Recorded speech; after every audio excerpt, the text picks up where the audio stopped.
আলমারি কী জিনিস, আলমারি দেখতে কেমন, আলমারি আসলে কী কাজে ব্যবহৃত হয়, এটাই আমি জানতাম না। একটা সময় ছিল যখন আমাদের ঘরে আলমারি তো দূরের কথা, বিছানার চাদর পর্যন্ত ছিল না। হ্যালো এভরিওয়ান, আসসালামু আলাইকুম। কেমন আছেন সব? আজকে আপনাদের সাথে আমি গল্প করব আমার সেই ছোট্টবেলার কথা।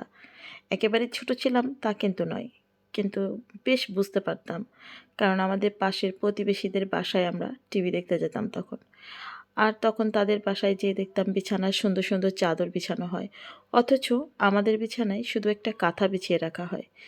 আর আলমারি বলতে বাঁশ দিয়ে মানে কি বলে এটাকে?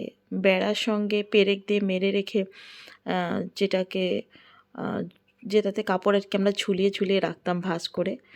তখন ওটাকেই মনে করতাম যে কাপড় ওভাবেই রাখতে হয়। সেই সময়টা কিন্তু অনেক ভালো ছিল। এই যে আমার অগোছালো আলমারি, হযবরল হয়ে আছে, এরকম তখন থাকতো না। গোছানো পরিপাটি ছিল। তো আম্মু কিন্তু বেশ সুন্দর করে গুছিয়েই রাখতো আমাদের কুঁড়ে ঘরটি। এখন আলহামদুলিল্লাহ আল্লাহ আমাকে বেশ আ অনেক কিছুই দিয়েছে আমি মনে করি। আগের তুলনায় এখন অনেক কিছু আছে। তবুও মানুষের চাওয়া, পাওয়া, স্বপ্ন, আশার তো শেষ নেই।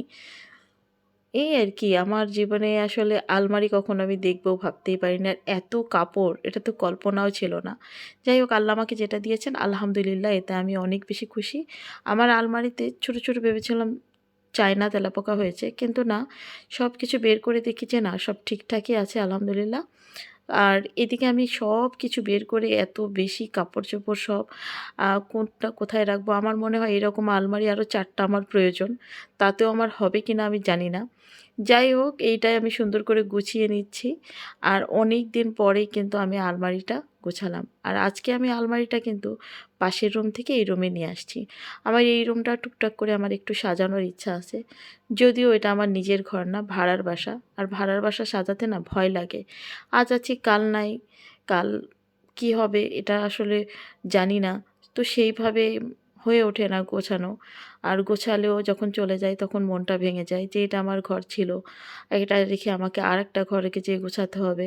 একটা ঘর ভেঙে আরেকটা ঘর গোছানো যে কতটা কষ্টের, যারা ভাড়া থাকেন শুধুমাত্র তারাই বলতে পারেন। তো আমি এবার দিকে আলমারি কিন্তু সুন্দর করে গুছিয়ে ফেলেছি আপনাদের সঙ্গে গল্প করতে, করতে। আমার আলমারি গোছানো অত সুন্দর হয় না হয়তো। কিন্তু তারপরেও যেটা গুছিয়েছি নিশ্চয়ই আপনাদের কাছে খারাপ লাগেনি। আমার কাছে তো ভালো লেগেছে। তবে আমার হাসব্যান্ড কিন্তু আলমারি খুব সুন্দর গোছায়। ওর আলমারিটা দেখলে তো আপনারা অবাক হয়ে যাবেন যে এত পরিপাটি, এত সুন্দর গোছানো। যাই হোক আমার যেভাবে আছে আমি সেভাবে গুছিয়েছি। আমি যেভাবে পারি সেভাবে গুছিয়েছি। আপনাদের কাছে যদি ভালো লেগে থাকে প্লিজ আমার এই চ্যানেলটাকে সাবস্ক্রাইব করবেন, একটা লাইক দিবেন, ফলো দিবেন।